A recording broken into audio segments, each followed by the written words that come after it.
So here, let's all start with our right stance. So I'm going to start with my left hand. I have my fist. Remember how we make our fist with the thumb on the top? My palm is toward me. I'm going to put the other one like as a fist on my side for them. What I'm going to do is I'm going to extend like a back fist. But remember, as I'm doing that, I'm going to be turning my hips and my shoulders. As I turn, I don't know if you can see where I've got my sternum to the center point, right? Now my punch is going to come, and I'm going to do a straight punch and shoulder. So here, I bring the palm toward me of the lead arm. The elbow is up. I extend the back fist. This is the beam. This comes in. As I turn, when I get to a point where like my sternum, right, being the center of my body is at the center point, that's when the fist comes out. Bring it in. Extend, turn, punch. Bring it in. Extend, so it's a back fist and a straight punch. It is bean and Chyuhn. Bean and Chyuhn. Okay, so what happens is the hand that's punching is palm down. The one that's back fist is going behind me, is going to end up with the thumb up. The thumb is up in the rear, the palm is down. Now remember what I tell you, my feet are east and west, my hands are north and south, because he's standing north. So remember, in theory, this is the application. This is just behind me, because it makes sure that I'm not doing this, or this. Right? What do I want to do? I want to turn all the way. Right? So, here's something, right? Here's a little something, right? But here. See the difference? Karate, right? You have to do this. It's good to teach you the middle, right? You're punching the middle as opposed to what you tell you not to do in karate, which is punch from your shoulders. But this is not teaching you how to turn into your punches. This, like I said, it's not even here. This looks sort of like I'm turning. But you see what I'm doing? I'm turning all the way. You see how much extra punch I get? Like, just stand right there. Here I can't get it, right? Here I can't get it. Here. So this arm behind me is more for training purposes and conceptual than it is for application. Yeah, application is this stuff, you know. But again, I'm not doing this, right? I'm always trying to turn. Even whenever you're doing that drill, right? Step out to the angle, turn. Right? If you're countering that kick, you're not doing it here. Right? Boom. So it's the same kind of thing. So what's going to happen is,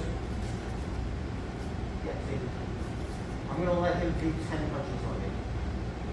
I'm not really cool, right? 1, 2, 3, 4, 5, and then I'm going to do 10 on him. Right? So what you're going to do is you're going to put this hand up. Okay. I'll start here. Okay? So what I want to do is touch this one, move it out of the way, and then reach out this one. And then you pick up the other one. So I'll pick up this elbow, touch it. As I turn, I'm moving it out of the way, and then I'm targeting, right? I don't want to do this like fling it. I want to target, touch it, okay? And then he's going to put that in. So I pick up, move it out of the way. Right? Once we get comfortable with the movements that we're doing, get an actual application, like two punches, I move the punch out of the way, you know, but for now, it's baby steps.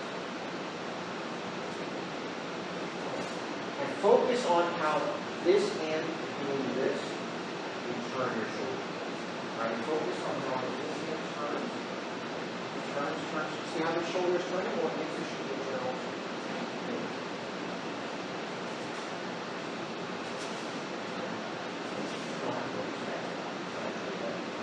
That makes me good. The reason I hit so hard is that I made sure that the shoulder goes in. See what's up there, right? I use it. Right? I'm in the same position, but I'm not really using my hips and shoulders. When I turn my hips and shoulders, right? Now, if I do this, right? Here, look. Just like that. It would probably hurt, especially if I was really clean. right here. Okay. Right here even, turn it to a bean. Okay. But when I do it with nature, it helps create thoracic flexibility and mobility. The punches themselves kind of stretch your whole body out.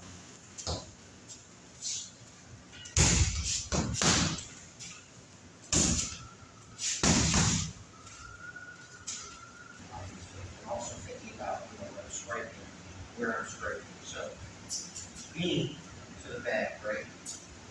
And Chyuhn to the back. Bean, Chyuhn. Right? I don't want to be like bean here, I don't want to be bean here. I want to think about the full extension is there.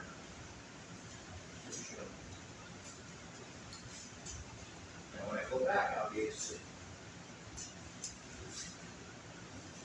I'm still using those same mechanics.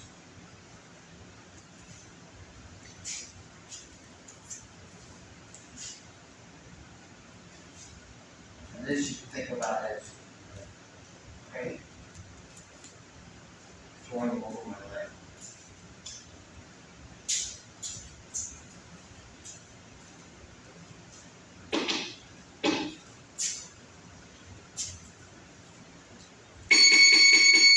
So bean and shoulder. Bean and shoulder. Extend the bean out. There you go. There you go.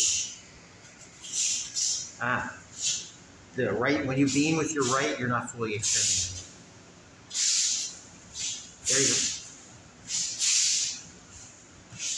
go. Still a little bit.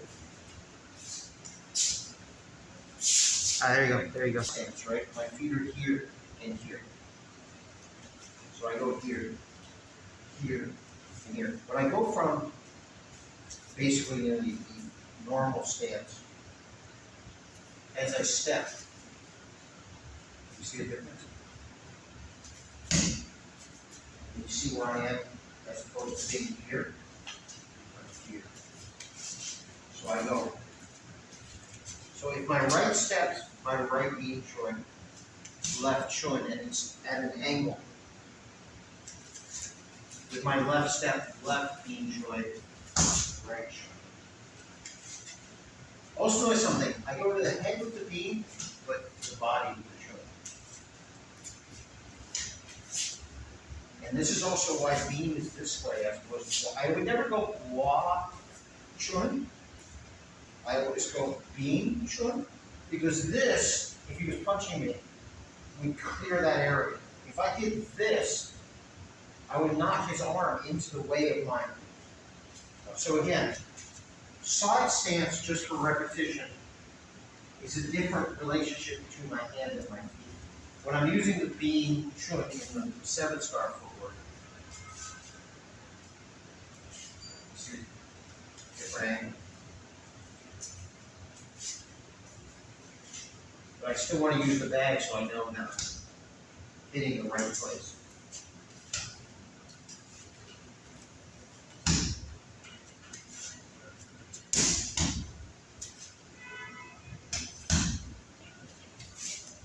The other thing you'll notice is that straight punches almost become like hooks when you're actually hitting something.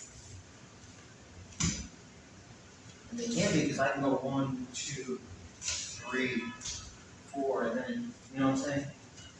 When you start doing stuff on a circle as opposed to straight lines, it's not as clear whether something is a straight punch or a hook punch. But we're going to actually look at this. We're not wearing gloves, so we're going to go slow. Did you see what I'm doing? Yeah. I'm not going here. I'm going here. I'm not going here.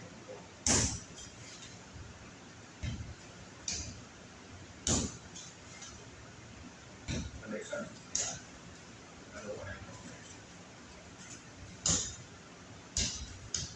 So this is going to be a little bit more of a side stance. Right? Though obviously I could do it. Actually, actually, you know what? Do one round side stance where you're just alternating, just going once for one side and then to the other side, right? So I'm just using side stance. So this is the stationary practice. You know, I talk about stationary and then box footwork and then movement. So then I'm going to have you do the next round using more of this stance. Okay? Go ahead. Am I making sense? Yes. I don't know what you're exactly doing. when you actually do. It's exactly what we do in the air when we warm up, except for doing it on the bed. And again, don't have to go hard because you're not wearing gloves. I don't want you to hurt your hands. I'm just using it as a focal point, just so you know. Like, and I said, what's interesting was a lot of Chan Tai-San's people did this. Like they would get the hand out behind them, but they wouldn't put it in front of them before it went behind them. They wouldn't get it in front of them before it went behind them. You know what I'm saying? They would just do this. And you get partial because by having the hand behind you, it's still kind of making the turn, but you're missing. In other words, you're giving the conceptual sort of, but you're missing the combat application. I always want to have both. Okay?